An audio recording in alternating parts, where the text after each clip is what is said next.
The Cry of the Orphaned Moon, an African folktale of shadows and hope. I was there the night the moon cried. The sound came first, thin, sharp, and long. It was the cry of a baby, but too heavy, too broken, like it was pulled from the chest of something that should not exist.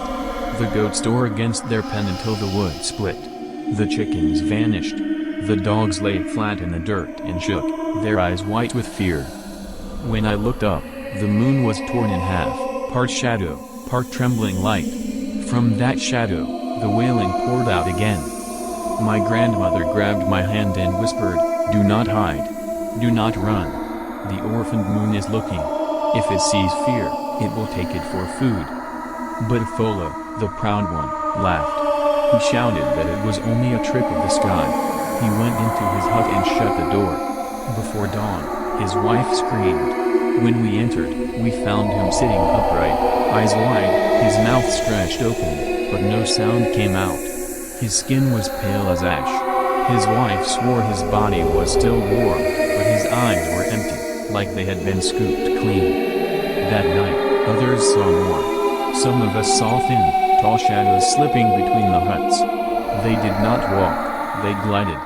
Their faces were hollow, like masks carved from smoke. When one of our men stared too long, his head snapped to the side, and he began to laugh until blood poured from his nose. He never spoke again. A child pointed to the fields. There, a woman stood, rocking something in her arms. She looked solid, almost human. But when the wind moved her wrapper, there was nothing in her arms, only bones, clicking together like dry sticks. Those who stared too long at her swore they felt their own ribs ache, as if something inside them wanted to break free. We huddled together all night, eyes burning, hearts pounding, too afraid to close them. And still the crying rolled over us until dawn. When the sun rose, the spirits faded. The moon grew quiet.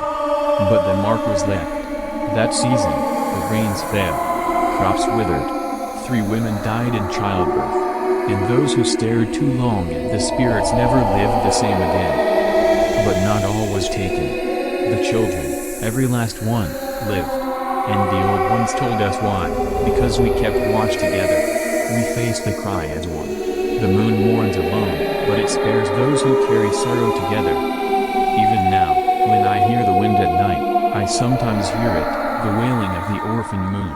My bones go cold, but I remember the lesson. Fear can break a village apart, but unity can hold it together, even when shadows walk and the sky itself begins to cry.